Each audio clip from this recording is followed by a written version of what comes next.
Ito ngayon, George Garcia, ilang Pilipino ang dadayain mo sa halalan ngayong Lunes? George Garcia harap-harapang ipinahiya sa sariling opisina, ibinulgar ang magiging dayaan sa paparating na eleksyon. Ulitin ko, George Garcia, ilang Pilipino ang dadayain nyo ngayong darating na halalan sa Lunes? I accuse you publicly and categorically. Bumaba ka dyan. Tingnan natin kung kaya mong harapin ang ebidensyang nakalap ko sa 15 taon na kinalaban ko kayo. Ang dayaan nandyan sa Palasyo del Gobernador. At ito, mga kababayan, bago to. Kagabi lang to tinawag sa akin.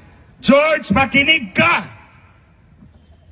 Makinig ka, George. Precinct number 240. Barangay Santo Niño, Butuan City. Kahapon, nag-testing and sealing ng mga makina sa Butuan City. Ulitin ko, George. Precinct number 250, Barangay Santo Niño, Butuan City. Test ballot number 9. Ang binoto ng watcher ay si Ching Plaza plus 8 konsihal. Si Ching Plaza at 8 konsihal ang binoto sa test ballot number 9. Paglabas ng resibo, tumugma sa balota.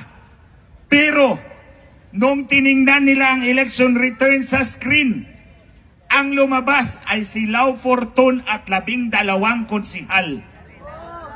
Ayan, George! Imbestigahan mo yan! Ulitin ko, test ballot number 9. Clustered precinct number 240, Barangay Santo Niño, Butuan City. Ang binoto ay si Ching Plaza plus 8 konsihal. Ang lumabas ay si Lau Fortun plus 12 konsihal. Hala, sagutin mo yan. Test ballot number 10, George. Ito ba, test ballot number 10. Ang binoto ay si Ching Plaza plus si Lau Fortun. Purposely, intentionally, in-overvote ng botante para matest. Kasi nakita na nga nila yung test ballot number 9 na mali. So, ang binoto ay si Ching Plaza plus Lau Fortun. So, anong labas? Overvote. Plus 8 konsihal ni Ching Plaza. Pag-check ulit sa election return doon sa screen, ang lumabas